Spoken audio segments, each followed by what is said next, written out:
My name is Sarah Chen. My age is 42. Additionally, I had just finished demolishing the biggest narcotics possession when my brother attempted to have me arrested. West Coast fentanyl operation. As I sat in the back of the patrol car with my hands zip-tied, watching Danny walk madly on his well-kept lawn and make crazy gestures at the officers, I couldn't help but notice the irony. My own blood tries to ruin me after I spent 20 years keeping my DEA job under wraps to protect my family. "She has been behaving strangely for months," Danny yelled, his voice containing that same patronizing tone I'd heard since I was a kid. Unemployed and living in that rundown flat, they most likely distribute narcotics to make ends meet. In the pocket of her jacket, I discovered a bag of white powder. I had been carrying a bag of baking soda to remove coffee stains from my surveillance truck, which had adequate government monitoring gear to conduct a small-scale conflict, and was presently parked 3 blocks away. Officer Martinez had a doubtful expression. "Look at her," Danny said, gesturing to my tattered t-shirt and old jeans. "Sir, we need more than just that. Does she appear to be able to afford a clean lifestyle? She is 42 years old, has never had a legitimate career, and has only ever caused humiliation to this family." The young lady who was the second officer's nameplate said, "Rodriguez," gave me a potentially sympathetic look. I said nothing. I had learned from 20 years of covert operations when to talk and when to allow them to fully express themselves. The golden child had always been Danny. Married to a pharmaceutical employee, this Harvard MBA software startup went public when he was 30 years old. Testament to his accomplishment, 8,000 square feet. From an early age, our parents had made it apparent. Danny was the one who made a difference and was the achiever. I was just the tenacious tomboy who couldn't hold down a study job after barely graduating from community college. They were unaware that I had earned a chemistry degree from UC, Berkeley as a summa cum laude before being recruited straight into the elite task squad of the DEA. They were unaware that the reason for my unemployment was actually deep cover tasks that had transported me from the Tijuana cartel, tunnels to Portland's synthetic drug laboratories. I kept up my rundown apartment as part of my cover persona. My unpredictable conduct resulted from an 18-month procedure that I was not even allowed to talk about with my family. It had been required to tell the lies. At my level, drug enforcement meant threats of death and kidnapping, attempts as well as coordinated reprisals against relatives. I would thus allow people to believe that I was a failure. Their disappointment was preferable to their funerals. Warming to his point, Danny went on, "Sarah's always been troubled. Everything was being recorded by the officers.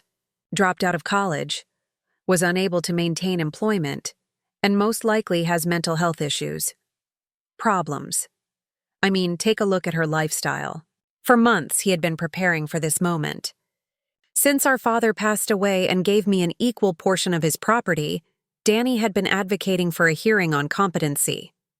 After hiring attorneys and gathering proof of my instability, he is now attempting to have me jailed to prove that I am an unfit successor. Danny was unaware that I had been looking into him for 6 months.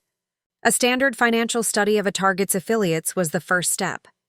Di's brother-in-law, Dr. Michael Harrison, had been alerting our systems to odd prescription trends, opioids, stimulants, and benzodiazepines in amounts that would indicate criminal activity. Distribution.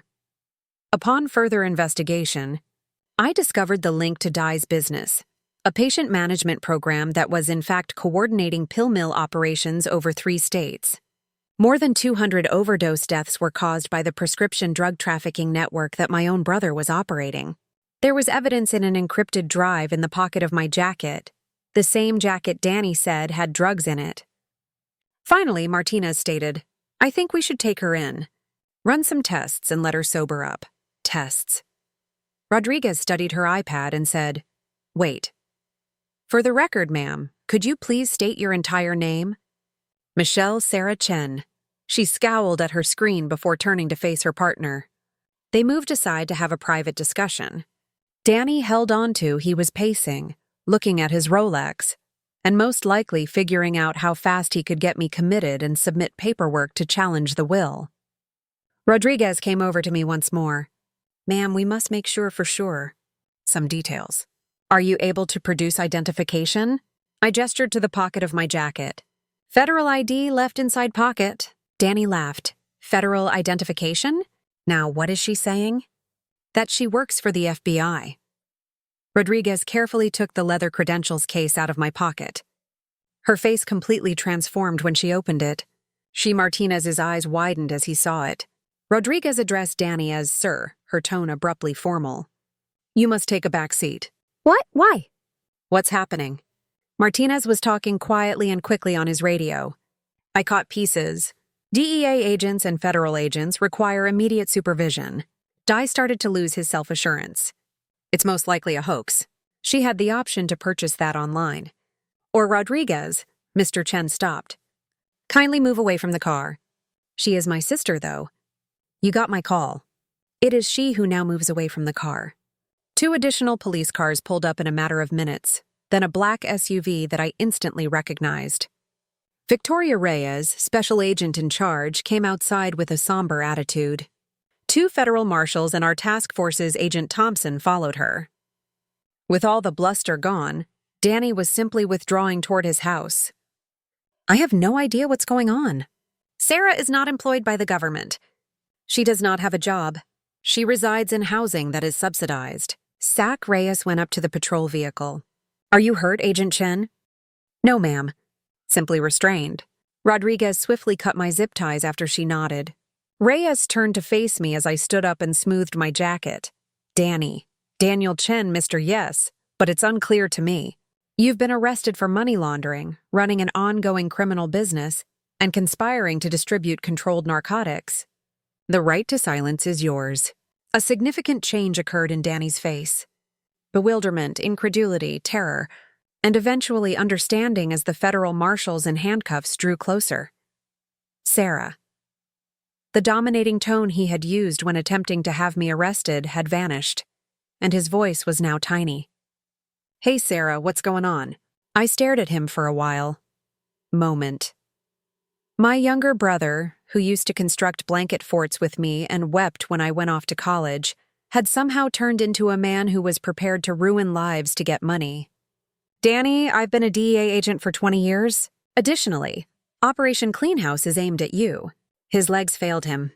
As if he had never seen me before, he sat down hard on his own driveway and looked up at me. However, you are a failure. You never took any action with your existence. Mom and Dad always said. To keep you safe, Mom and Dad said what I needed them to say. I knelt so that we were at eye level. The strange hours, the flat, and the jobless. Everything was covered. I have been living in secret. To keep this family safe from the kind of people I have sought for 20 years. When Claire, Dai's wife, spotted the federal officers in her yard, she shrieked after appearing in the doorway. My nephew and niece, their children, looked out from behind her. The irony, I added, getting back up, is that I spent all those years keeping you safe from drugs. You were becoming a dealer yourself. You killed 200 families and 200 people because you desired a larger profit margin, Danny.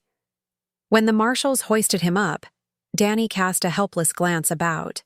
At his home, his fancy cars, his idyllic suburban paradise, it was all based on death and addiction. I mean, he muttered about you and I had no idea.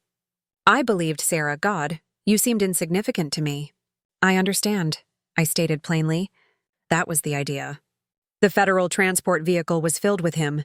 Claire was sobbing while on the phone, most likely phoning their attorney. The neighbors had assembled, to gaze.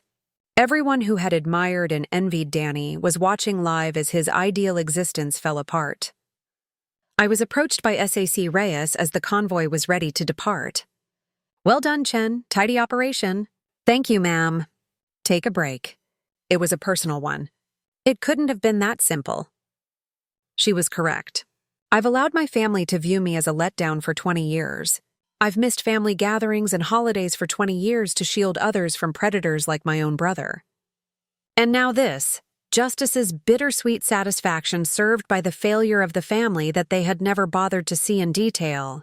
I was by myself on Donnie's ideal street as the cars drove away. Eventually, neighbors moved out, but from behind the curtains, I could sense their wondering stares. Everyone would know by tomorrow. The sister without a job, Who'd the FBI agent who brought down their golden boy actually disgraced the family for decades? I passed the coffee shops and boutiques on my way to my surveillance vehicle, which was 3 blocks away. Had always caused me to feel uncomfortable wearing my old clothes. I realized now that I had always been accepted. I had been at the right place, doing precisely what had to be done. My mother texted me and my phone chimed. "I just heard on the news about Danny. Please tell me you had nothing to do with it." I returned the type. I had a hand in it. "He was apprehended by me." It was a prompt reaction.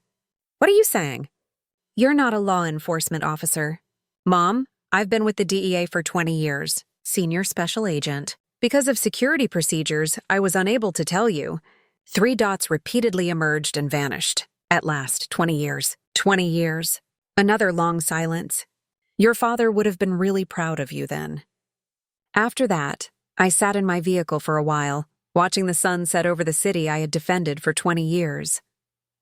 I would begin the paperwork on the largest project tomorrow. Busted my career for drugs? I would have to deal with the press coverage and the praise, as well as the unavoidable inquiries regarding constructing a case against the family. But I was simply Sarah tonight.